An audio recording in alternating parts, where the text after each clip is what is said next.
మరొక breaking news చూస్తున్నాం. BJP జాతీయ ప్రధాన కార్యదర్శి బండి సంజయ్ సంచలన వ్యాఖ్యలు చేశారు. బీజేపీపై ఖడ్గే తప్పుడు ఆరోపణలు చేశారన్నారు బండి సంజయ్. కాంగ్రెస్ లో గెలిచే అభ్యర్థులు బీఆర్ఎస్ లో చేరుతారన్నారు. 30 మంది కాంగ్రెస్ అభ్యర్థులకు సీఎం కేసీఆర్ డబ్బులు ఇస్తున్నారన్నారు బండి సంజయ్. కాంగ్రెస్ బీఆర్ఎస్ ఒక్కటేనని, గతంలో కాంగ్రెస్ బీఆర్ఎస్ కలిసి పనిచేశాయన్నారు. సీఎం కేసీఆర్ ప్రకటించిన బీఆర్ఎస్ జాబితా సగం మందికి బీఫామ్లు రావన్నారు.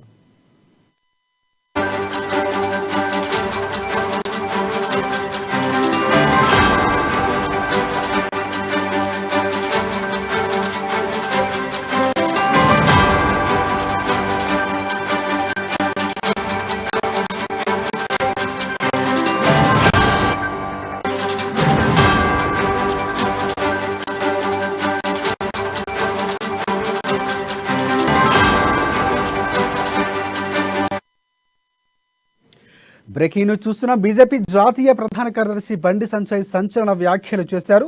బీజేపీపై ఖడ్గే తప్పుడు ఆరోపణలు చేశారన్నారు బండి సంజయ్. కాంగ్రెస్ లో గెలిచే అభ్యర్థులు బీఆర్ఎస్ చేరుతారన్నారు. 30 మంది కాంగ్రెస్ అభ్యర్థులకు సీఎం కేసీఆర్ డబ్బులు ఇస్తున్నారన్నారు బండి సంజయ్. కాంగ్రెస్ బీఆర్ఎస్ ఒక్కటేనని, గతంలో కాంగ్రెస్ బీఆర్ఎస్ కలిసి పనిచేశారన్నారు బండి సంజయ్. సీఎం కేసీఆర్ ప్రకటించిన బీఆర్ఎస్ జాబితాలోని సగం మందికి బీఫామ్లు రావన్నారు బండి.